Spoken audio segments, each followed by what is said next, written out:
თავი მე-15. მე ვარ ვაზი ჭეშმარიტი, მამა ჩემი კი მიწის მუშაკია.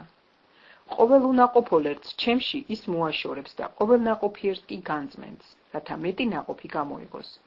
თქვენ უკვე განწმენდილნი ხართ იმ სიტყვით, რომელიც გითხარით. თქვენ ჩემში დარჩით, მე კი თქვენში.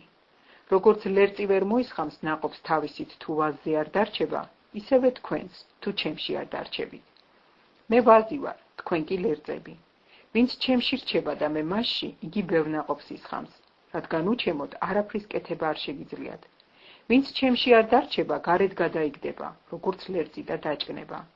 მოაგროვებენ მათ ცეცხლში ჩაყრიან და დაიწვევიან.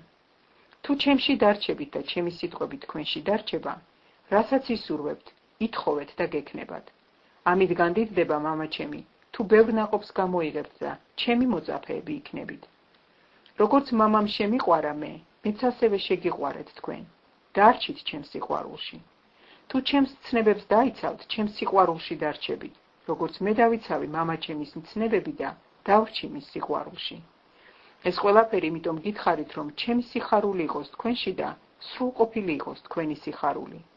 ესაა ჩემი მცნება, გიყვარდეთ ერთმანეთი, როგორც მე შეგიყვარეთ თქვენ. იმაზე დიდი სიყვარული არ არსებობს, როცა ვინმე თავის სულს წირავს თავისი მეგობრისათვის. თქვენ ჩემი მეგობრები ხართ თუ გააკეთებთ, რასაც მცნებად გიდებთ. მე აღარ გიწოდებთ მონებს ვინაიდან, მონამ არ იცის, რას აკეთებს მისი ბატონი. არამედ მეგობრები გიწოდეთ, რადგან ყველაფერი გამცნეთ, რაც მამა ჩემისგან მსმენია. თქვენ არ აგირჩევი ვართ, არამედ მე აგირჩიეთ თქვენ და დაგადგინეთ, რათა წახვიდეთ და ნაყოფი გამოიღოთ და თქვენი ნაყოფი დარჩეს, რათა რასაც გისთხოვთ მამას ჩემის სახელით, მან მოგცეთ თქვენ. ამას გიდებთ მცნებად, რათა გიყვარდეთ ერთმანეთი. თუ თქვენ წუთისოფელს ზულხართ, იცოდეთ, რომ თქვენზე უწინ მე შემიძულა. თქვენ რომ წუთისოფლისანი ყოფილიყავით, წუთისოფელს ეყვარებოდა თავისიანები. და რა კი არ ხართ წუთისოფლისანი, არამედ მე გამოგარჩიეთ წუთისოფლიდან, ამიტომ ზულხართ წუთისოფელს. გაიხსენეთ სიტყვა, რომელიც გითხარით. მონა არ არის მეთქი თავის ბატონზე დიდი.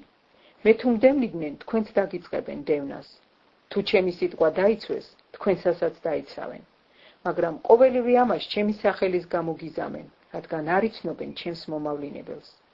მე რომ არ მოვსულიყავი და არ მეთქვა მათთვის, არ ექნებოდათ ცოდვა, ახლა კი არა აქვთ პატიება თავიანთი ცოდვებისათვის. ჩემს მოძულეს მამა ჩემიც ძულს. მე რომ არ მეკეთებინა მათ შორის საქმეები, რასაც სხვა ვერავინ აკეთებდა, ცოდვაც აღარ ექნებოდათ. ახლა კი იხილეს და შეგვიძულეს მეც და მამა ჩემიც. მაგრამ აღსრულდეს მათ რჯულში დაწერილი სიტყვა, უმიზეზოდ შემიძულეს. როცა მოვა ნუგეშის მცემელი, რომელსაც მე მოგივლენთ მამისგან, ჭეშმარიტების სული, რომელიც მამისგან გამოდის, ის დაამოწმებს ჩემს შესახებ. თქვენც დაამოწმებთ ვინაიდან თავიდანვე ჩემთან ახართ.